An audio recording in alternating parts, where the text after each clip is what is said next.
1792 সালে আজকের দিনে ফ্রান্সের রাজতন্ত্রের অবসান ঘটে এবং প্রজাতন্ত্রের প্রতিষ্ঠা হয়। 1857 সালে আজকের দিনে দিল্লির সম্রাট দ্বিতীয় বাহাদুর শাহ ব্রিটিশ সেনাবাহিনীর কাছে আত্মসমর্পণ করেন। 1942 সালে আজকের দিনে ইউক্রেনের দুনাইভুসিতে জার্মান ন্যাৎসি বাহিনী 2688 জন ইহুদিকে হত্যা করে। 1964 সালে আজকের দিনে যুক্তরাষ্ট্র থেকে স্বাধীনতা পায় মাল্টা। 1965 সালে আজকের দিনে গাম্বিয়া, মালদ্বীপ ও সিঙ্গাপুর জাতিসংঘে যোগদান করে। 1971 সালে আজকের দিনে ভুটান, বাহরাইন ও কাতার জাতিসংঘে যোগদান করে।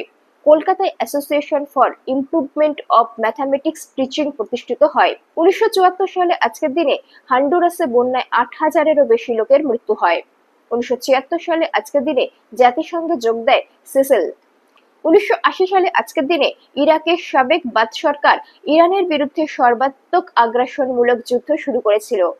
1981 সালে আজকের দিনে যুক্তরাষ্ট্র থেকে স্বাধীনতা পায় বেলিজ। 1984 সালে আজকের দিনে ব্রুনাই জাতিসংঘে যোগদান করে। 1991 সালে আজকের দিনে সোভিয়েত ইউনিয়ন থেকে স্বাধীনতা পায় আর্মেনিয়া। 2013 সালে আজকের দিনে আল শাবাব জঙ্গিরা নাইজেরিয়ার ওয়েস্ট গেট শপিং মলে হামলা করে। এতে 62 জন সাধারণ মানুষ নিহত হয় এবং 170 জনেরও বেশি মানুষ আহত হয়। 1970 সালে আজকের দিনে সোভিয়েত কেট লুনা 17 চন্দ্রে অবতরণ। 2022 সালে আজকের দিনে কলকাতায় আলিপুর মিউজিয়ামের আনুষ্ঠানিক উদ্বোধন হয়।